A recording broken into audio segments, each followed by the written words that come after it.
À l'ère de l'exploration spatiale, l'humanité a réalisé une véritable percée. Le système solaire a cessé d'être une zone inconnue. De nombreux sondes terrestres explorent les planètes, les survolant ou se plaçant en orbite autour d'elles. Jupiter, notre voisin géant, n'a pas échappé à cette attention, même si un atterrissage sur sa surface est impossible, car la planète n'a pas de surface solide. Les missions se répartissent donc en missions orbitales, atmosphériques et de survol. Ces dernières impliquent le passage d'un engin spatial à proximité de la planète. La plupart des missions à ce jour sont des missions de survol, au nombre de 7 actuellement. L'étude de Jupiter présente de nombreuses difficultés, notamment les intenses radiations émises par le géant gazeux. L'équipement des sondes est donc conçu avec le plus grand soin. Le pionnier de l'exploration de cette planète géante fut Pioneer 10, qui fut le premier engin spatial à s'approcher de Jupiter. Les données recueillies sur les dysfonctionnements de Pioneer 10 ont permis d'améliorer la conception des sondes suivantes. Pioneer 10 a survolé la planète en 1973, réalisant une approche rapprochée des satellites galiléens et prenant des photos de grande envergure de ces objets, chose impossible auparavant. Il a également étudié les couches supérieures de l'atmosphère de Jupiter, révélant la présence d'un puissant champ magnétique et de ceintures de radiation. Un an plus tard, Pioneer 11 a poursuivi ce travail, réussissant une prouesse dont les astronomes rêvaient depuis des siècles, photographier la grande tache rouge à une altitude de 34 000 km au-dessus des nuages.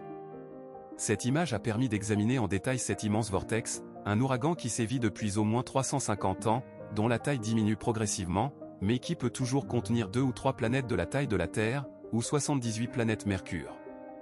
Sa vitesse de vent atteint 500 km/h, et sa couleur rouge est due à la présence de phosphore dans l'atmosphère. Outre la grande tache rouge, Pioneer 11 a observé la région polaire de Jupiter et a déterminé la masse de son satellite Callisto.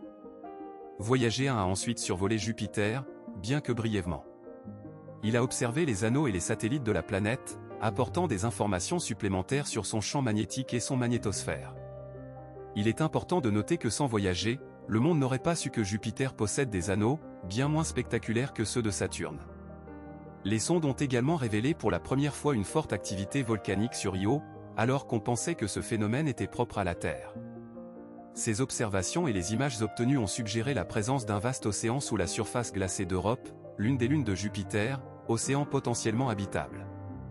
En 2000, la sonde Cassini a survolé Jupiter, transmettant plus de 26 000 images détaillées de la planète géante, permettant aux scientifiques d'observer des objets d'un diamètre allant jusqu'à 60 km.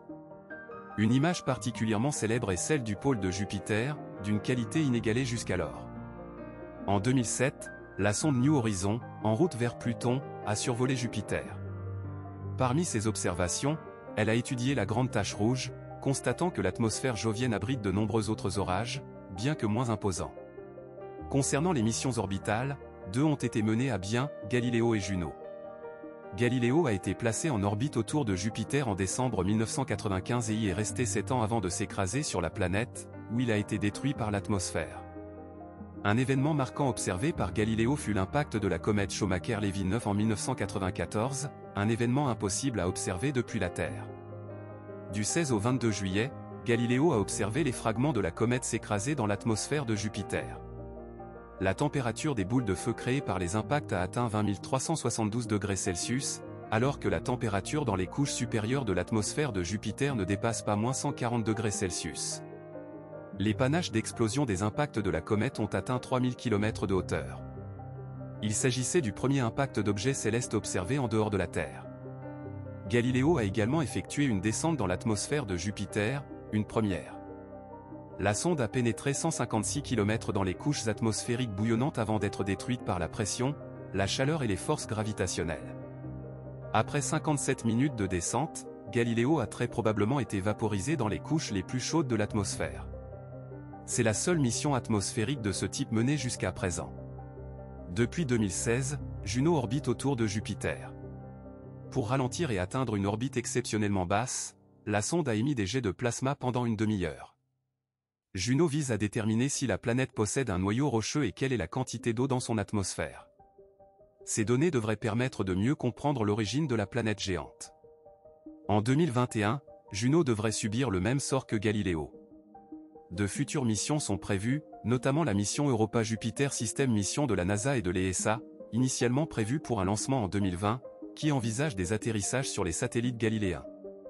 À plus long terme, des missions habitées sont envisagées, potentiellement vers Callisto, le satellite où le rayonnement de Jupiter est le moins intense. L'atterrissage sur Europe, pour forer la glace et explorer l'océan sous-jacent, n'est pas envisageable actuellement faute de technologies appropriées pour protéger les astronautes du rayonnement létal.